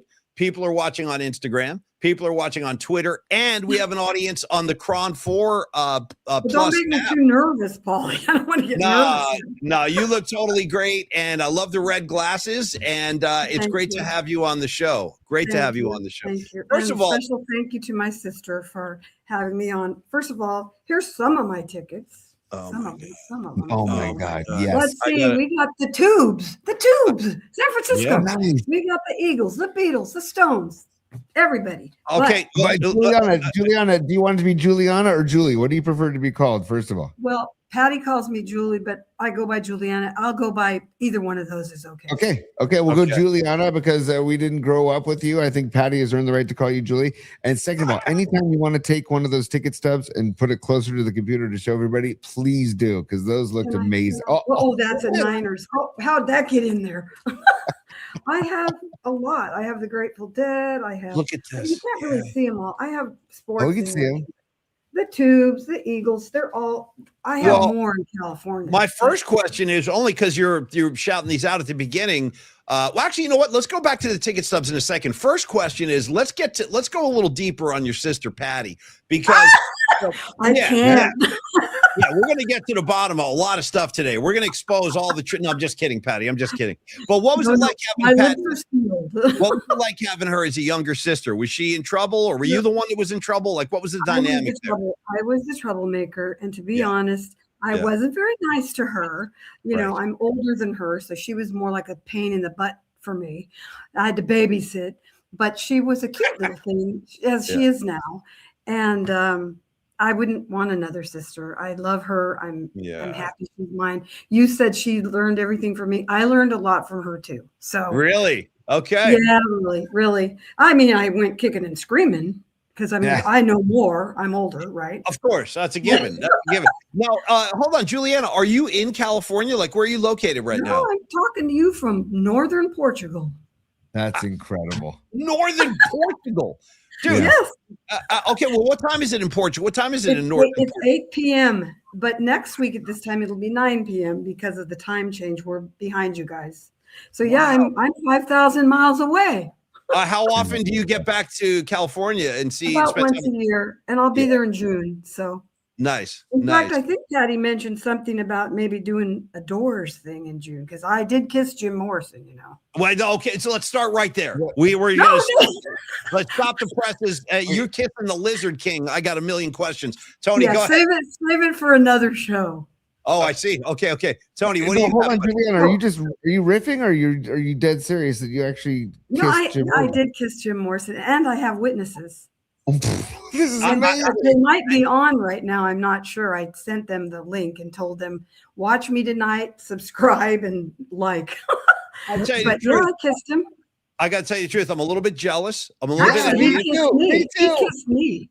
You see, well, let's hear that. I mean, what Yeah, you we gotta hear the story. We gotta hear the story. All right. The You can't Doors. open that door. Yeah. All right. The Doors were just new, and they Okay. were playing at Santa Rosa Fairgrounds on a little stage, built. It was like way early. Yeah. And my two friends and I got driven to the concert by the parents who sat in the parking lot and waited for us because we were young. They were on, they were crazy. Jim was a doll, of course. Yeah. And they bet me when they went off stage and they went into a little door. Now, this is the fairground, so it's not some big, crazy concert place. Right. They bet me that I wouldn't knock on the door. And of course, Nice. I did. Well, I Yeah. knocked on the door, and Incredible. Jim opened the door, and he grabbed me and he went, pushed me back and shut the door in my face. Amazing. Freaking But amazing. I have witnesses. So I believe every word of that. I love that. No, was he like shirtless, like I'm the rock god, Jim Morrison? No. But I think they probably had taken some LSD or something because I remember them on stage taking things. And they were known for that. So Yes. I don't know, but They were known for that. Yeah. I think a lot of it people in was the pretty audience were known for that. exciting. It Yeah. was pretty exciting. And I stood there. I was young. I mean, like 13 or something. And I was like, oh my God, Jim kissed me. Yeah. But Yeah. he didn't like kiss me. He just, and then I was Oh, like, That's a That's full far- smooch. That's a full on smooch, as far as I'm concerned. That's finale. Wow. That's Yeah. it was incredible. exciting. Well, yeah, he's Oh one of my the, God. he's one of the most famous, desirable rock stars of all time. Now, you also mentioned the Stones. I'm a huge Stones fan. Mhm. Where was your Oh. Stones ticket stub from? Where was Oh that? my God. There's so, well, I'll tell you, I saw the Stones 3 times. Go The ahead. last time was the best time. My sister Patty Yeah. called me Yeah. up. I was living in Nevada City, Yeah. and she said, hey, I have 14th row tickets for the Stones. You think you want to go? And I said, well, let me think about it. Like, yeah. Yeah. 14th row. Patty And so rolls she big, took man. me, and we Yeah. had a meet and greet too. So she treated me to those tickets. It was really cool. Wait a minute. Wait. This is, see, here we go. Now I got to meet you. You're going over, you're hitting these huge. Okay. So where was the gig? About First the of all? Beatles. We'll Anyway, get- we'll oh. get there. We'll get there. But where Yeah. was the Stones show? I think that one was in San Francisco, Oh, my and it was Okay. at the stadium. That's where it was. Oh, yeah. When Metallica the opened. last- Okay. I think Yeah. it was the last time they played. Maybe they played one more time since, but we were in the 14th row, and let me tell you, it was. No. And what was Right. that meet and greet like when you went back to meet? Well- Who'd you meet in the band? Yeah. Well, we didn't. I don't really remember if we missed them or they came later. I don't remember. It was before the concert, and I didn't meet anybody like Mick or anybody. Probably people from the band, but there was food laid out. I mean, my sister knows how to do it. She really does. Oh, yeah, she does that's meet and greets a lot. She's a So, gangster. She's a gangster. She's hanging out with Joe Walsh's guitar tech. She's in Vegas. Yeah, I every know. weekend. I know. Do you share her passion for the Eagles too? Are you like a monster I Eagles fan? love the Eagles. I've got to Yeah. tell you, it's somebody you don't like, so I've heard, but I love Bon Jovi. Oh, And yeah. I love Bon Jovi because of his philanthropic. He does so much for so many. He's a really great person. And I watch him lately on some of the videos talk about what it was like to be in the band and and I just respect him a lot. So I love the Eagles. I took her Yeah. to see the Eagles. I took her to Right. see Elton. My mom Right. wouldn't let her go unless I took her, which was Well- a mistake. Which was a and- mistake because Oh yeah. I Go ahead, let Steve. her- No, Juliana, great job though, because you paved the way for your sister. My older sister did that for me too. She's a rock star. She really Yeah, is. that's great. And I mean the whole Eagles fandom and also the Beatles mania that we're about to have you tell us all about, and you've shown us your ticket stubs. Yeah. I really appreciate all of what you've showed us and what you told us and what you're going to show us. But I want to ask. I just saw a picture, and I don't know if this is real. Paulie, maybe you know if this is real, or Okay. Juliana or Patty. John Bon Jovi was walking out of a Springsteen rehearsal. Did you see this picture online, Yeah, Paulie? I didn't see it, but that would be cool. That would be cool. I swear to God, I'm not making this up. I'm not making this up. So first of all, in real life, they're friends. They are friends in real life. Okay. And apparently, Bon Jovi, and I was riffing with Patty about this last night. Actually, we were texting each other. Bon Jovi has been like chauffeuring Bruce to his band practices as they get ready, because they're going on tour next week. And I said a couple things just to be the total wise ass I have to be. It's like, first of all, I'm totally cool with that. Bruce Springsteen needs a new chauffeur, so why not have John Bon driving around? And then number two, if John Bon Jovi wants to take a look at how a real band prepares, then he could like check out the E Street Band. I know it's over the line. Sorry, Patty. Sorry. But that's the truth. They are friends, and Bon Jovi has been driving Bruce to the rehearsals. I love that. I love that. That's cool. So I love the Eagles. I love them all. I love Elton's special. And my sister turned me on. I want me to tell you a little funny story. Sorry, Patty. Yes. That's why you're here. About what she did. Yeah. Okay. Well, I went to see Elton John. I think it was at the Oakland Coliseum is what it was called then. Yeah. And I brought her and her friend Rosie. And I was sitting up, and they wanted to see if they could get down closer to the stage. And Elton's unbelievable. So I'm looking down there, and all of a sudden I see people are throwing things on the stage. And I see this orange fabric purse that my mother made for Patty. And it was on the stage. I don't know what they put in it, but they put something in it so it would go. And I saw it. And when she came up, I go, "Did you throw your purse on stage?" So she did. Dude, Patty, you could tell she was a wild child, man, throwing her. And I love the perspective of Juliana. Boy, isn't that your purse on stage, Patty? What are you doing? That's great. Mom's gonna kill you. Yeah, totally. Now, what was she like, throwing her phone number up to Elton? Like, why would she do that? I don't think we had phones then. It was not, they didn't have cell phone. I don't know if they put you have to ask her. She put something in it to make it go up, but they did it. I'm fat. Oh, she did. Patty's saying on the chat line right now with our phone numbers. So I guess she threw. Oh, so there she goes. In the purse. That's a good idea, Patty. I like that. All right. I want to move on to the main event. And by the way, Juliana, you're lovely. You're very funny. Thank you for joining us today. I would like to hear about so here's the thing, Juliana, I'm a huge music fan. Tony is a huge music fan. It's kind of a big part of our show. Love you guys. Yeah. And like, I always say this, the two people or the two musicians I wish I could have seen, but I just never got a chance in my lifetime, were Jimi Hendrix and Led Zeppelin. And like when I meet people that have seen Zeppelin, I ask a million questions. Now, you seeing the Beatles is almost like mythical to me, because the Beatles. I saw Jimmy too. Here we go. Jesus H. All right. Well, now the Beatles. I saw them both times they played in San Francisco. So let's go back to Jimmy. Pause. Yeah. We got to do before we're about to get to the Beatles, but you can't say I saw Jimmy, Juliana, and then say. And you know where I saw Jimi Hendrix? You won't believe it. I saw him at Winterland, which wasn't even as big a place as the Fillmore, because I did all of them. Fillmore, Avalon, Winterland. I went to all of them. Saw Janice a bunch of times at Winterland. What was your reaction? What was your reaction to seeing Jimmy? I mean, from what I've heard. I don't quite know where I was at in my head at that time. However, he was unbelievable. He was unbelievable. Yeah. He was unbelievable.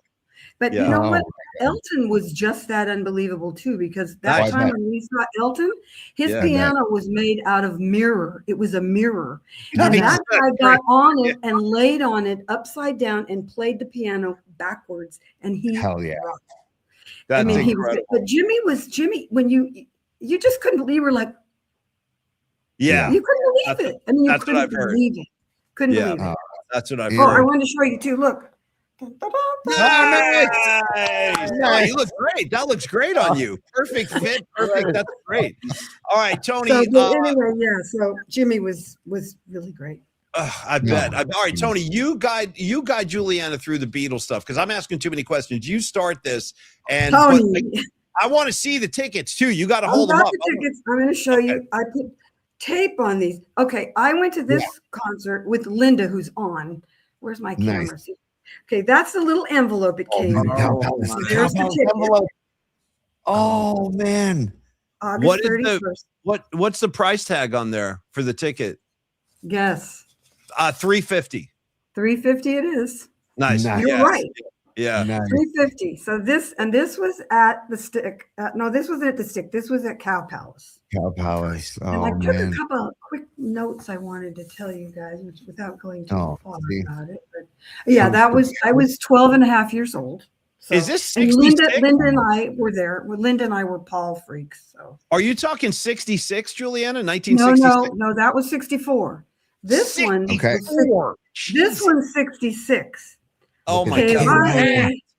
Look And at I'll that. tell you something. This is the ticket I got, Wow. which was $650, which was the most expensive ticket to see the Yeah. Beatles. Oh, This yeah. one was $550, and then they had another one that was $450. When we left Candlestick, there were thousands of these all over the parking lot. Wow. And I wish I'd picked up more. I Yeah. really Yeah. do. Yeah. I Yeah. wish that I'd picked up more. And you could buy programs at that time. That's what Yeah. they did at concerts. Well, I Yeah. have the programs, but they're in Sonoma, California right now, or I would show you those. Which of the two Beatles show was your favorite? Do you like the Cow Palace or Candlestick? What was I the don't better think show? I could pick because I was young and I was screaming the whole time. Yeah. Yeah.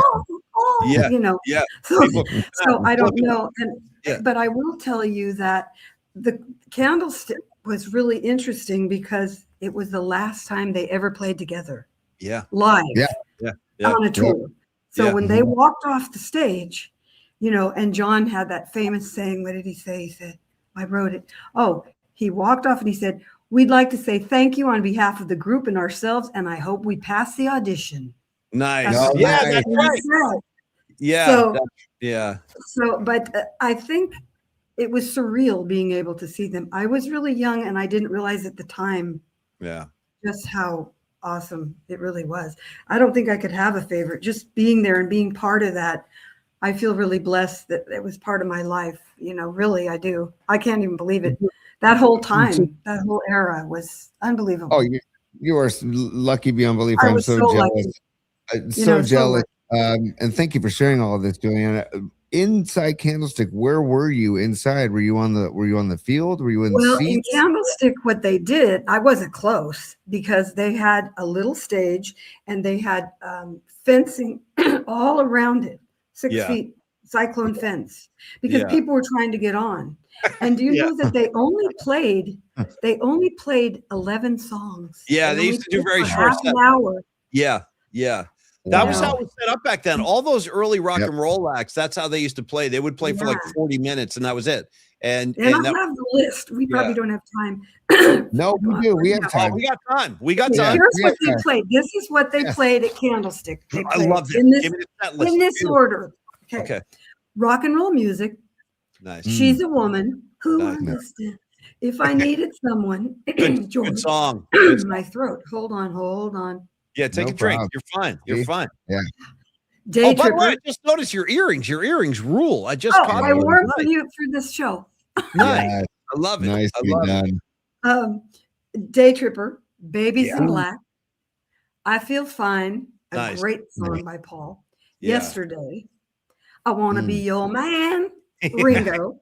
Yeah. Nowhere Man, love that, John. Paperback Writer, and the last song, which was a real rocker, was Long Tall Sally.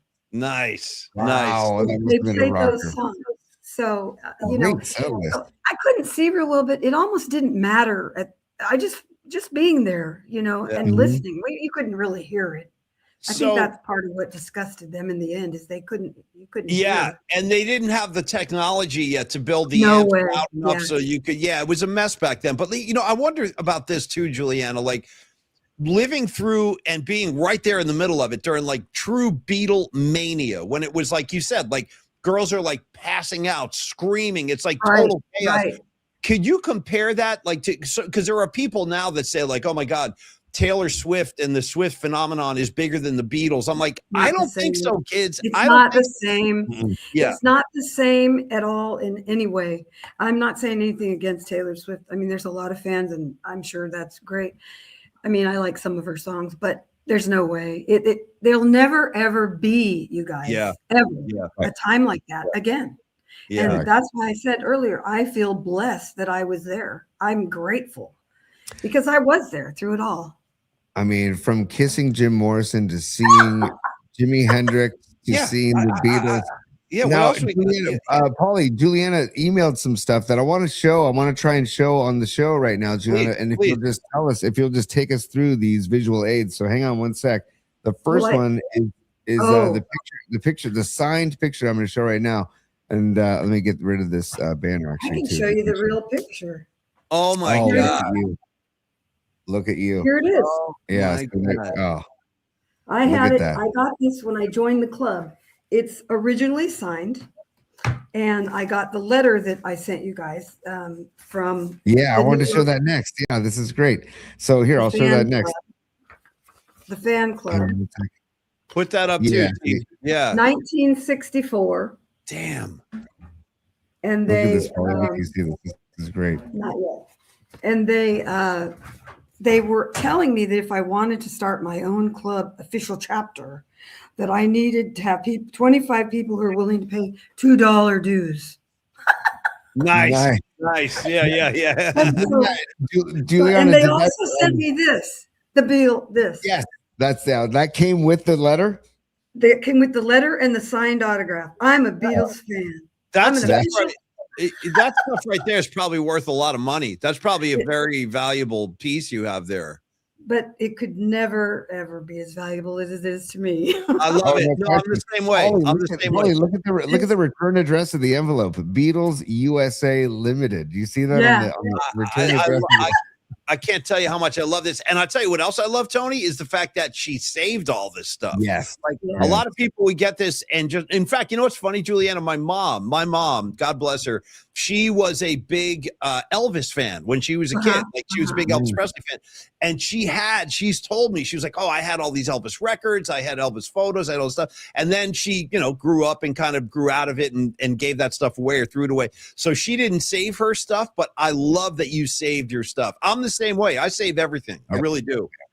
Well, I'll tell you something. My friend Linda, that should be on here, we were the Beatlemaniacs together. Yeah. We made scrapbooks of all the pictures. We used to buy Tiger Beat, Teen Beat, all the magazines. Nice. And we cut the pictures out. I have some in Sonoma. I have those magazines. Well, at last count, many years ago, I had 32,814 Beatle pictures. And I still have them. I still have them. God, you could open a museum. Where's the museum? Yeah, there are boxes at my niece's house. Dude, this is it. We're gonna write your ticket right here. Juliana's House of Beatles memorabilia in Portugal. Dude, when you're in Portugal, stop by Juliana's Beatles museum. You know what I mean? Like make it a tourist. What do I do with them? I can't possibly throw them away. You can't. You can't. You got to save them and pass them down to somebody. Yeah, you keep that stuff alive. Now, what was it like for you? Well, go ahead, Tony. Go ahead.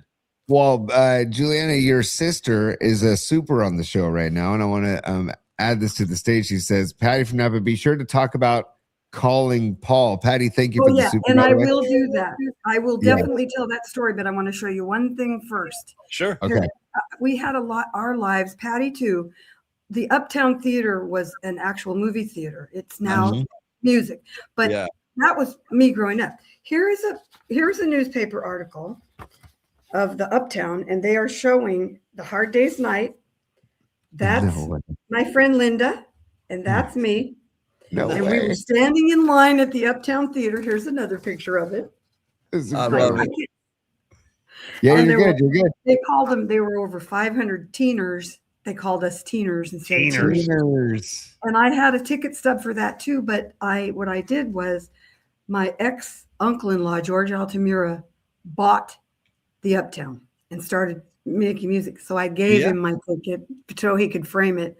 Oh, I wish I'd made a copy of it, but Yeah. I thought it would be best served there for everybody to see. So I gave him. I wish I had it Well, now. here's another close up of the stuff that you showed earlier too. I'm gonna load this if this will load up here Which real one? quick. It's the ticket stubs and the Cow Palace. Oh, it's not, that one's not loading. You already showed it. That's okay. It's the You Cow got it. Palace envelope and the Cow Palace ticket stub. Yeah, look at And that I thing. put tape That on thing. it to save it, but there it is. See, Geneva Avenue, Oh my Cow God. Palace. Here's my little ticket that they Ugh. I mean, August 31st, 19. What does that say? 1990. 5? I think it says 65. Yeah, 65. I think. 65. Yeah. So, That is incredible. so that, Man. yeah. So So later on, like as you grew up and everything, and then the Beatles kind of grew up and they grew their hair and they turned into hippies. What was it like for you, like when you got the news that the Beatles broke up? Like, what was that like? And where were you and stuff? heartbreak. They Yeah. really weren't together that long, if you think No. about it. Less than a Right. decade, less than 10 Right. years. It was a heartbreak. I kind of went in the direction of John because that was kind of the way I was political. I got you. Totally. a little more Totally. John. And he was killed on Patty's and my mother's birthday. So that was kind of Oh bad. no. But Oh, yeah, oof. but I still kept up. You know, I've loved them all my life. I mean, I was a tom girl growing up, horses. It was all about horses. I had a horse. Yeah. And I went from horses Yeah. to Paul. Yeah. Okay. Well, the natural progression. Yeah. The coming of age was from horses to Paul, and it was kind of quick.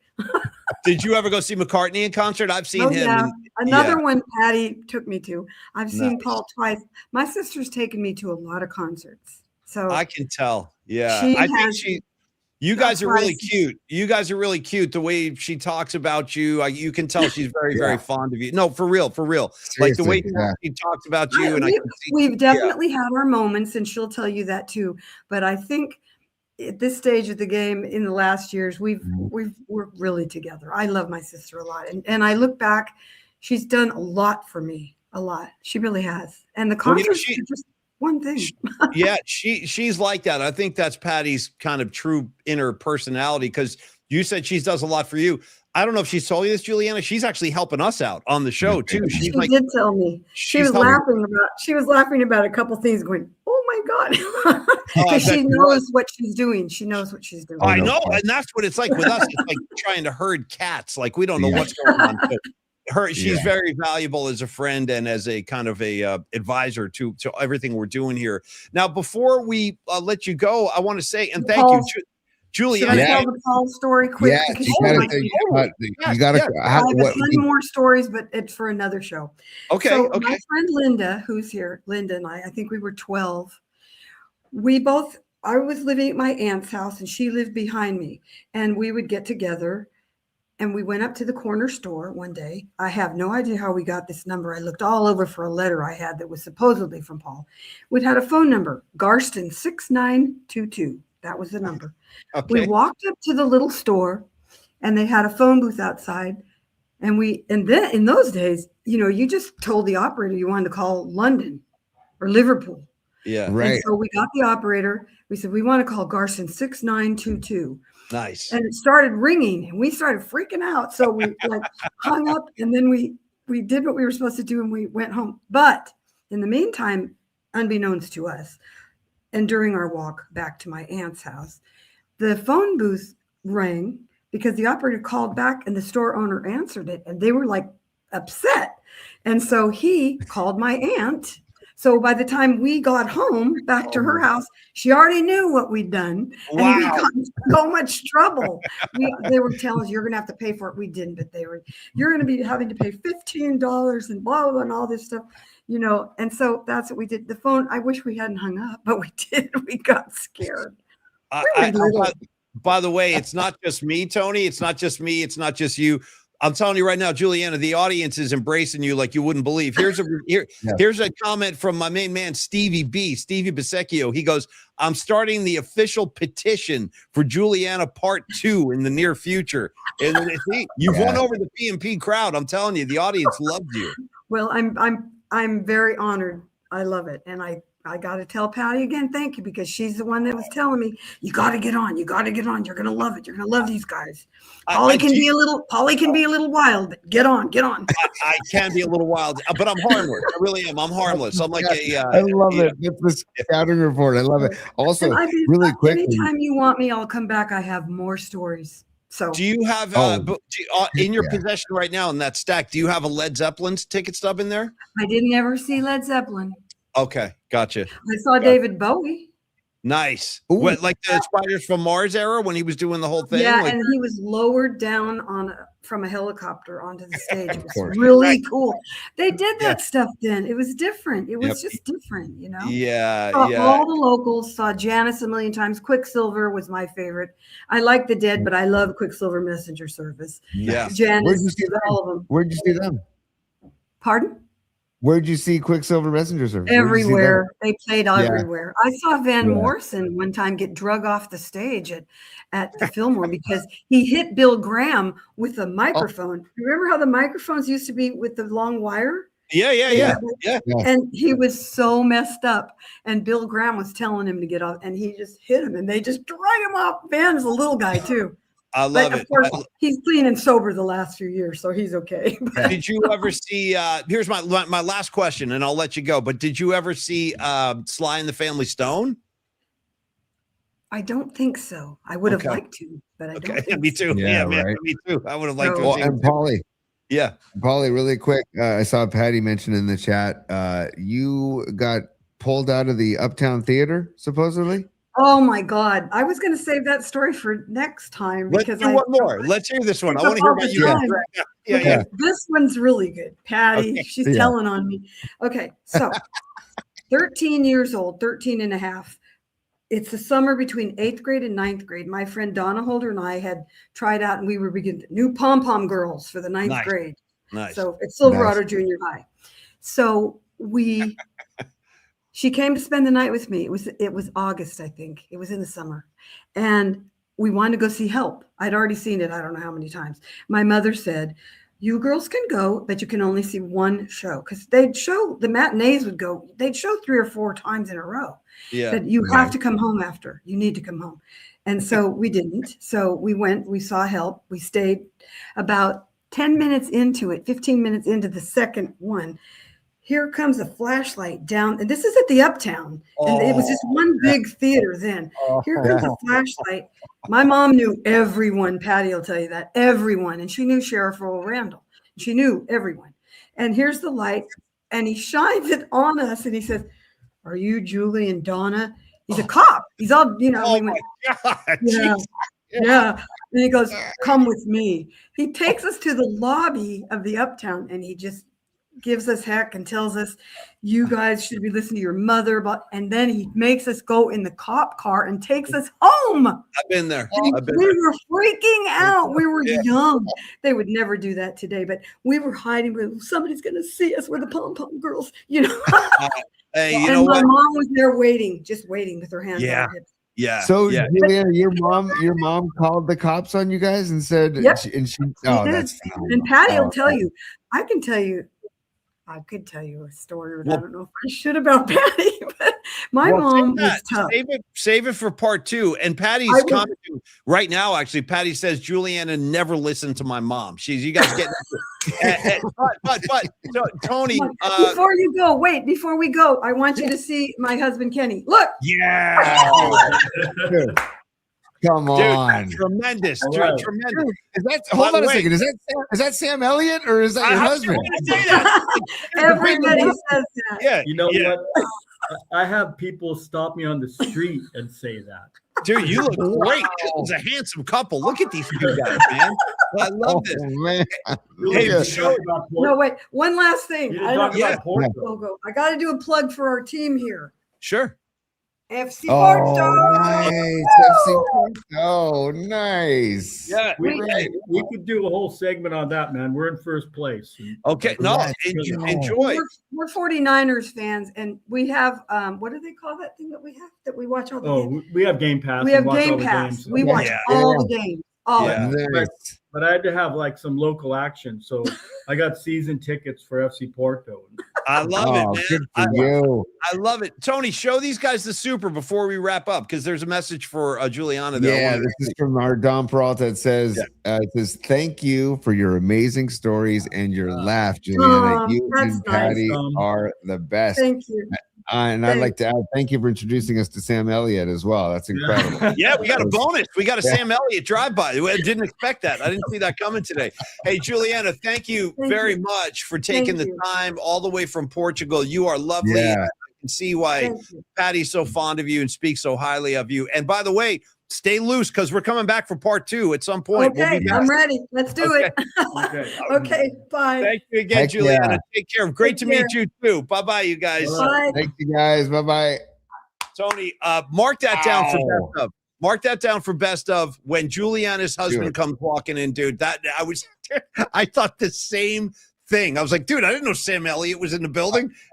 Coming in with the head, the mustache.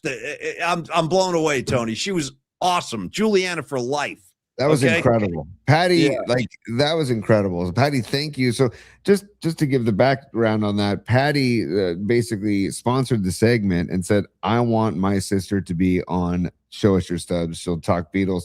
I had no idea she was going to talk Jimi Hendrix or Jim Morrison or calling Paul McCartney or getting bounced out of the Uptown. How about kissing Jim Morrison? You don't hear that every day, you know? It's just incredible, Patty. Thank you. And just a little business time here on the show. If anybody watching or listening would love to be a guest host for any of our segments, email us pauliespod@gmail.com, pauliespod@gmail.com, and we can talk about Show Us Your Stubs segment, a Tony's Top 3 segment, a musical assignment during football season, the hot and sour picks. We can do hot and sour picks for anything, actually, for any event you want or whatever. So just thank you again, Patty. That was a great idea by you. And man, did she deliver. Just incredible. She was awesome. She was better than I could have imagined. And also with Karen Bell now, she's got her red glasses sister in Portugal, both rocking the red glasses, Juliana and Karen Bell. But she was great. And just what a great personality, great laugh, and great story. Yes. Look at Soccer Bowl. It says, who's going to be able to follow that S? Not many, really not many. Karen Bell, I need to host Juliana part 2. See, there is, like, she touched the nerve, man. She touched the nerve. Miriam, Juliana is fantastic. Soccer Bowl, definitely a best of. Particle Patton, I'm a Juliana fan. Okay, I am too. The coolest thing is probably really quick too. The coolest thing is they're 9 years apart, right? But as you get older, the distance doesn't matter in age. And also, like she said, that she and Patty had their moments, but like the sisterhood and like that is a strong bond.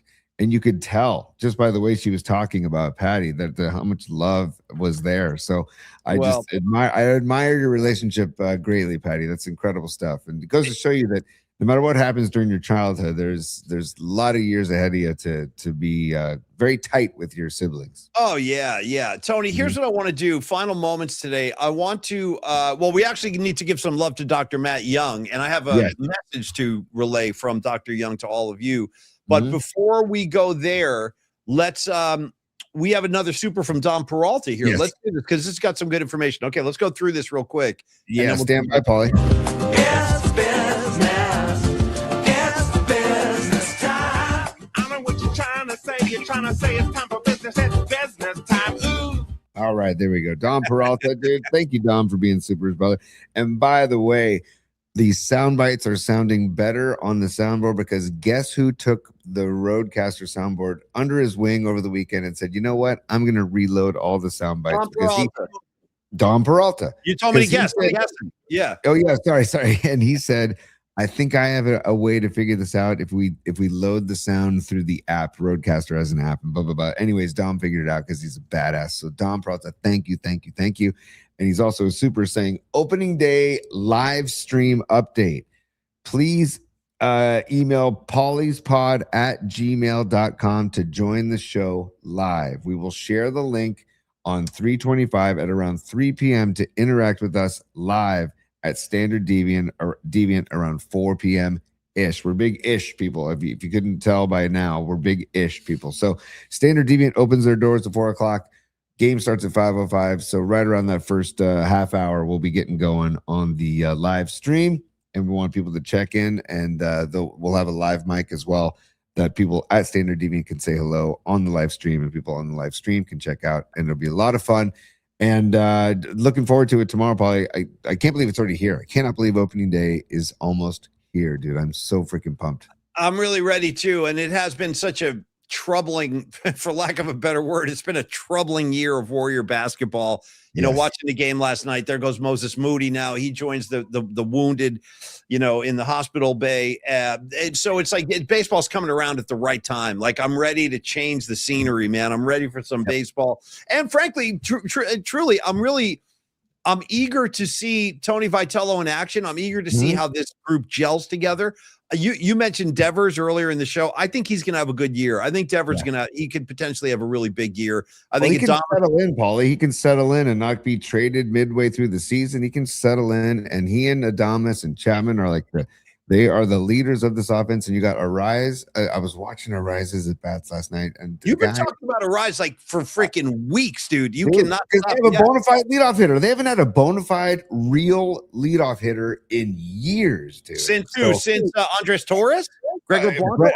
I'm not being sarcastic, honestly. No, I mean like a real, like Brett Butler leadoff hitter. You know what I mean? Like, you wouldn't have categorized Andres Torres in that fashion. I thought he was pretty big in 10, dude. He had a lot to do with 10. Yeah, he had a good year, kinda. I think you could put Andres Torres. Okay, so obviously you clearly dislike Andres Torres intensely. Do you hate him as much as you hate Brandon Crawford, or is it like? No. My hatred for Crawford runs deep. You know. That's a joke, by the way, everybody. I know we are. We're just joking. This whole thing is a joke. Randy Wynn, that's actually a good call. Randy Wynn, Miguel. He played on. Wynn was good. Arise. Here he comes again. Tony again, the critic. Yeah, you know he's all right. Andres Torres. What do you ever do? What a World Series. Randy Wynn and Andres Torres were not contact machines, dude. Arise is a contact machine, and that's what you want for your leadoff hitter. That's what you want. You want. Come on. You want to see pitches? Well, no. You want to see pitches, and you want to get on, get over, and get in. Right? That's what you want. The guy again. To repeat, Paulie. Okay. 2 people. 3 of the last 4 years. Only 2 people. 3 of the last 4 years have hit over 300. Aaron Judge and Arise. That's it. So we've got him as our leadoff hitter. I'm really excited. Paulie, before you get back to the show, Karen Bell is a super, and I want to give Karen Bell some love as a super. Yeah. Thank you, Karen Bell, for being a super. And she says, thank you in advance for setting up the live stream. Appreciate it. And we appreciate you, Karen Bell. We do. We're big Karen Bell fans. Thank you, Karen. And I'm glad you guys want to watch the live stream. I saw Rags was all excited about that too. And just to make sure we understand, though, you guys, we're not doing a show. This is not going to be like a broadcast. We're just setting it up like we did opening day last year. And we did the same thing at the Christmas party. Dom set up the stationary camera. We'll be popping in and out saying hello. And I like that, dude. I have a good time with that. When you can look up, you see all the faces of the people watching, and you're like, oh, look at that, man. I remember when I laid my eyes on Stevie B for the first time. I'm like, oh, that's Stevie B, man, with the hair. Nice. Yep. So we'll be there. Yeah, Karen Bell, thank you. And we'll definitely say hello on the stream tomorrow. I might pound a beer for every Aaron Judge strikeout. How about that? Live on the live stream. If Aaron Judge strikes out, I'll pound a beer. I think the whole room should. Maybe it's a new tradition. You know, every time Judge strikes out, we might get wasted though, because the guy can strike out a lot. We'll see how that goes. And then we have another. I think there's you do. You got one more from Pine. I think that's from Pine. And by the way, this robe / cape I'm wearing today is compliments of Pine Needle. It's got I think there's seagulls on the back, and it's just an incredible. I mean, I could try and I don't know. Well, I'll bring it tomorrow. I'll bring it tomorrow. Hey, speaking of Tony, are you going to come and I'm going to have to find some appropriate stuff too, but are you going to wear some Giants gear tomorrow, Tony? Giants gear that's badass. That looks like something Elton John might wear, as a matter of fact. Shout out to Juliana. Yeah, it's incredible. Yes, I'm going to be wearing some Giants gear tomorrow for sure. Absolutely. I will too. Everybody wears some Giants gear. It's opening night, man. I'm getting excited. And also, just to remind people, Dom's Peralta's new merch will be for sale at Standard Deviant, and then it also will be live on our merch sites after the event. But Dom we'll do it live. The thing sucks. By the way, I like that Patty told her sister that Paulie's wild. You got to watch out. Paulie's kind of wild. Phenomenal scouting report by Patty. I like that. It's true too. I realize that. I'm a little wild. I understand. Tony, give me Pine for the love of God. The guy's trying to come in as a super. Well, just letting people know the Grateful shirt will be for sale, and also the broad of PMP as well. Do you hate Pine as much as you hate Andres Torres and Brandon Crawford? Do you hate Pine that much as well? No, I have a deep admiration for Pine. He's way above Andres Torres and Brandon Crawford, way above. Like the two nicest guys of all time, by the way. Andres Torres, the guy could win like a Nobel Peace Prize for just being like a gentle soul. Well, by the way, PMP Familia, you understand this is how it happened with Brandon Crawford. I never said one bad word about him. I said he was an average hitter. Did, dude. No. I said he was an average hitter. I said he was an average hitter that we should not be celebrating. No, dude. You no. 100 home runs in 11 years. Don't listen to this. Don't listen to this. This kid. Oh, Tony hates Brandon Crawford. Tony, that's that Tony hates Brandon Crawford. I mean, like it was. Let me tell you what would happen. I'll give you. This is an exact reflection of a typical night back in the Tony hating Crawford era. Like we'd be watching a Giants game. There'd be a bunch of us on a group text.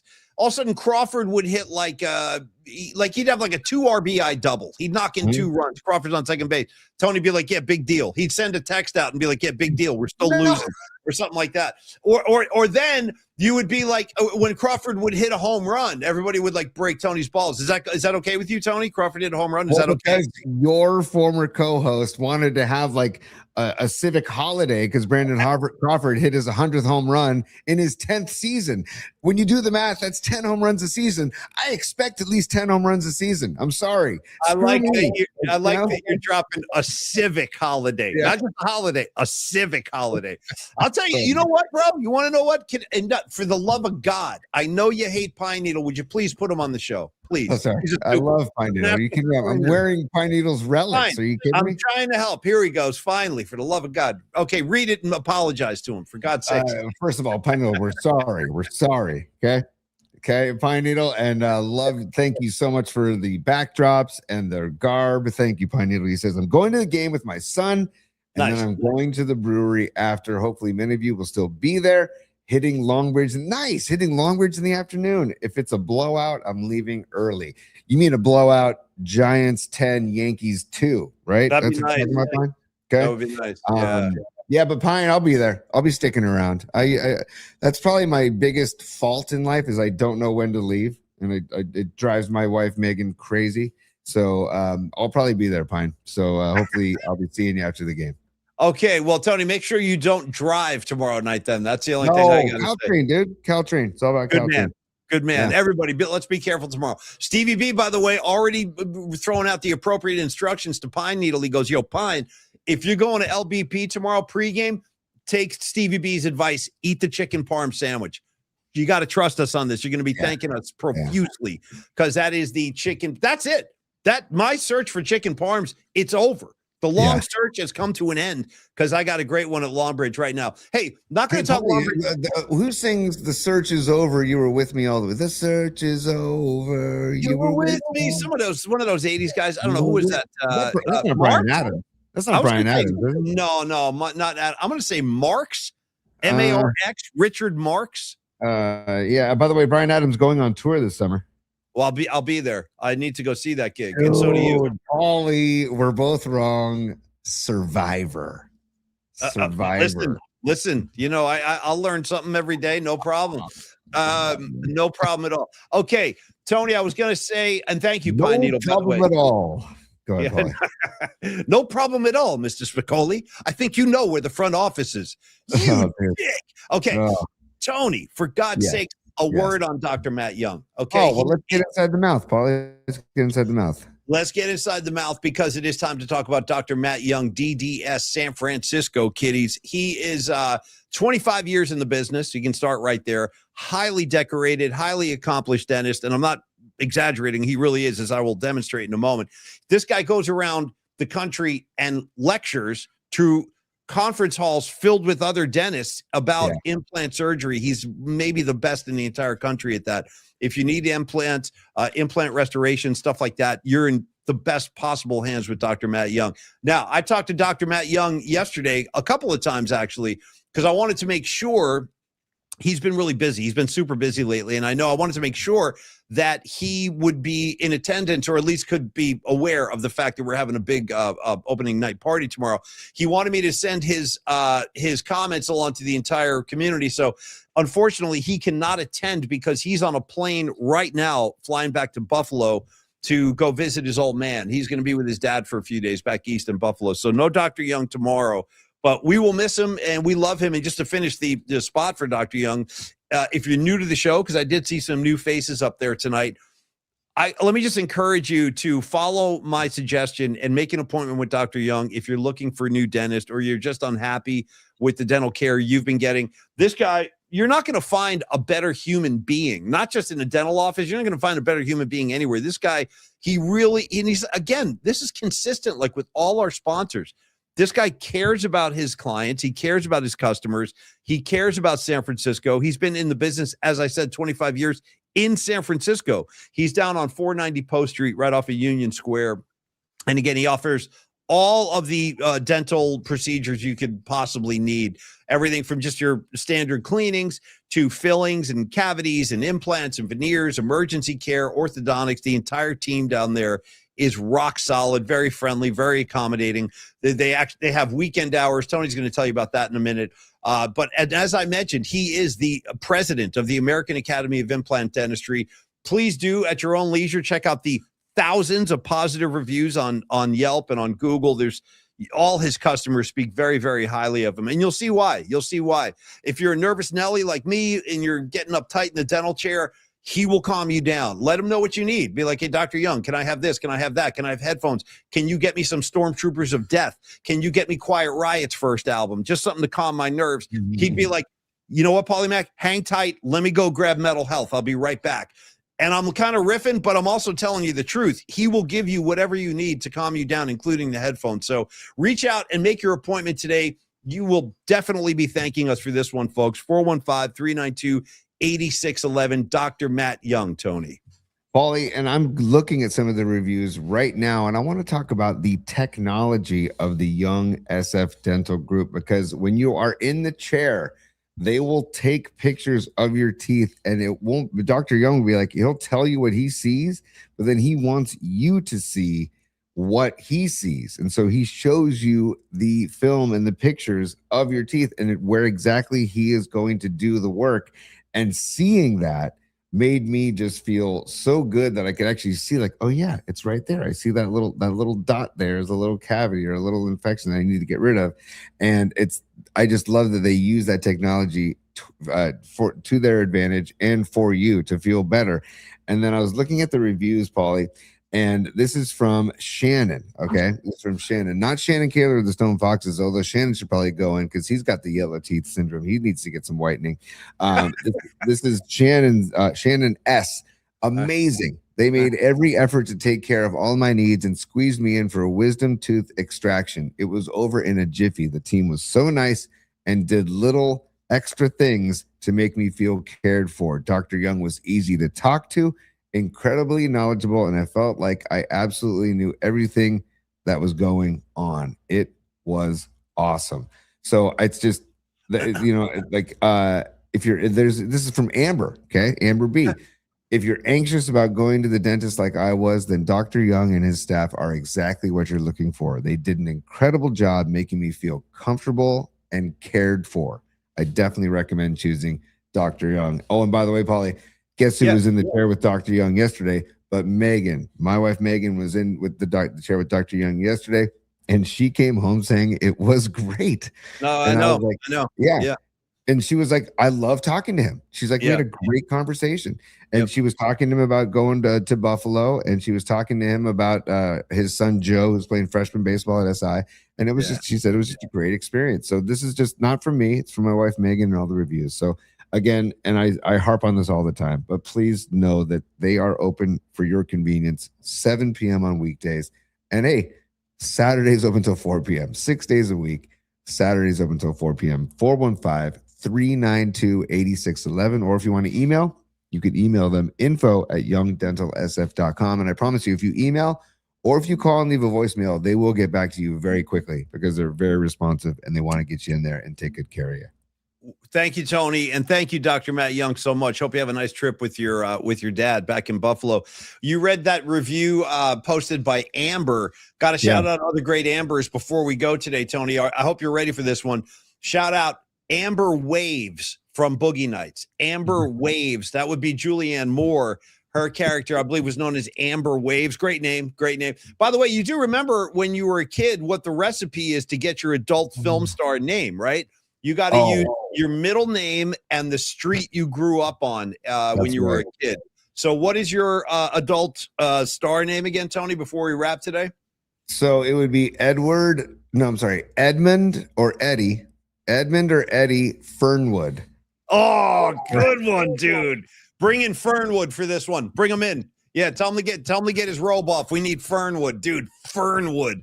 Mine's pretty good too. Mine would be my adult film star name would be Thomas Crane. Okay. Ooh, dude.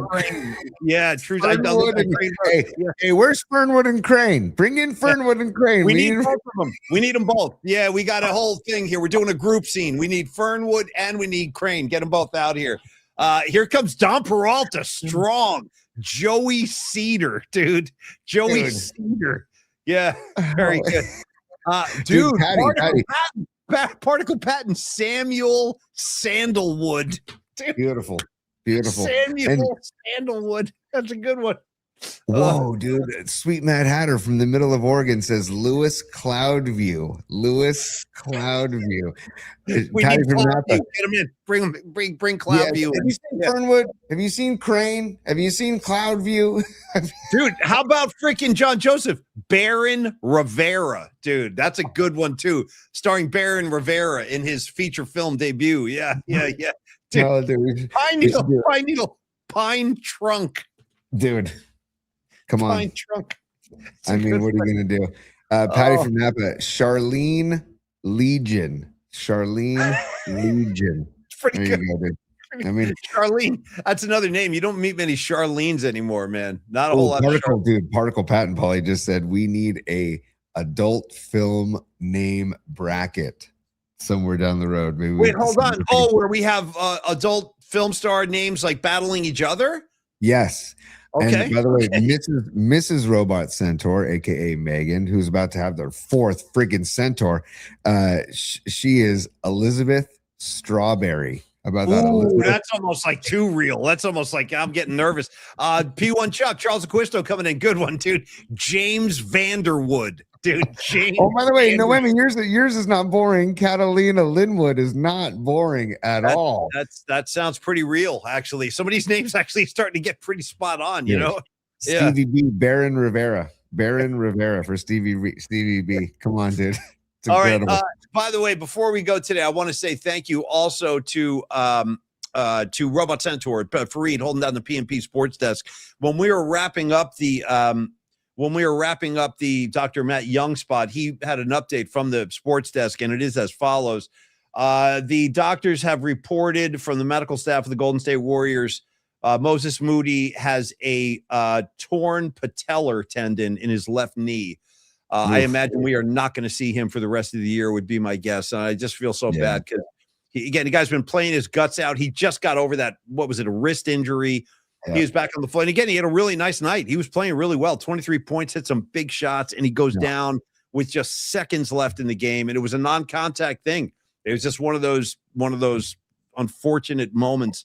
And also Moody, just all heart, man. And if you saw Gary Payton too in the post-game presser and Draymond, they were visibly emotional and upset about him getting hurt. And he was a force on that team, not just physically, but just I think he was a bonding team member that kind of was the glue, especially with Steph being out and Jimmy Butler being out. So get better, Moses Moody, man. We will miss you, dude. And I'm sorry, Tony. I'm sorry. No, go ahead. Well, all I was going to say was he is a universally, I think, liked guy. Like, there's nobody who is like dislikes Moses Moody. It was really kind of touching, actually. You can see Draymond Green had his arm around him when they was getting him up on the stretcher. Just a lot of concern for the guy. And he's a young kid, too. I think he's like 23, 24. He's super young. Like, He's going to be around for a long time. So Moses, you go get well, man. I'm sorry it came down like this, and pull up a chair, dude. I don't want to be a comedian here, but pull up a chair next to Tony, the Curry brothers, who are both also on the bench. Seth, Dude. why have one Curry on the bench when you can have the bargain, rock bottom price of having both? Steph, Seth, Butler. Move over. Here comes Moses Moody. And there's no substation in sight. This is just more bad luck for the Golden State Warriors. So in any case, guys, fun show today. It's getting really late, so we'll let everybody get going. And again, no show tomorrow because we will all be hanging out together at Standard Deviant. Again, we encourage all of you to come on down. I will be there. Tony's going to be there. Don Peralta, all the muckety mucks of the PMP Familia are going to be there. Thanks in advance to Mark DeVito from Standard Deviant for having us down there. We're going to have a great time. We'll set up the stream, and we'll see you there. And, Tony, that's all I got for you today. So go ahead and take us home with your new and improved soundboard, man. Yeah, thank you, everybody, for chiming in today and for taking time out of the middle of your day to join the show. And also thank you, Juliana Anderson, live from Portugal. Awesome. And her better half, Sam Elliott, and their FC Porto banner. And I think that was a scarf. Great Show Us Your Stub segment today. Patty from Napa, thank you for setting that up. That was incredible. Again, if you want to sponsor, I've never seen a Beatles ticket stub for real in real life like that. I've never seen one until today. That was pretty cool. My mom went to the Candlestick show, and so when we went to see McCartney at the Stick, it was very emotional for her because she was like, I remember in '66 coming here to see the Beatles. So, and she didn't have the stub, but one of her sisters did. So it was so good to see that stub again. And Juliana, thank you so much for coming on. It was a great segment. Show us your stubs. Come on, join the show. pauliespod@gmail.com if you're interested. Let us know, and we will take care of it. We got a musical assignment with Carlos de la Fuente coming up. It's probably going to be next week, but we'll talk to Los either this Friday or next week. And then we got Giants baseball tomorrow. 5:05 first pitch. Cannot freaking wait, Paulie. So on that note, Business hours are over, baby. It's business now. It's business time.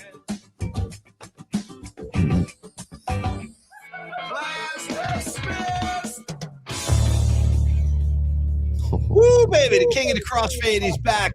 Creative Tony, fun show with your seagull cape on, and thank you Noemi and John Joseph and Nutter and Patty and Corinne and Matt Stenson and Miguel and Rags and all of y'all out there. And again, thank you very much to Juliana Anderson for being a great guest today. Pine Needle Nutter, you guys be cool.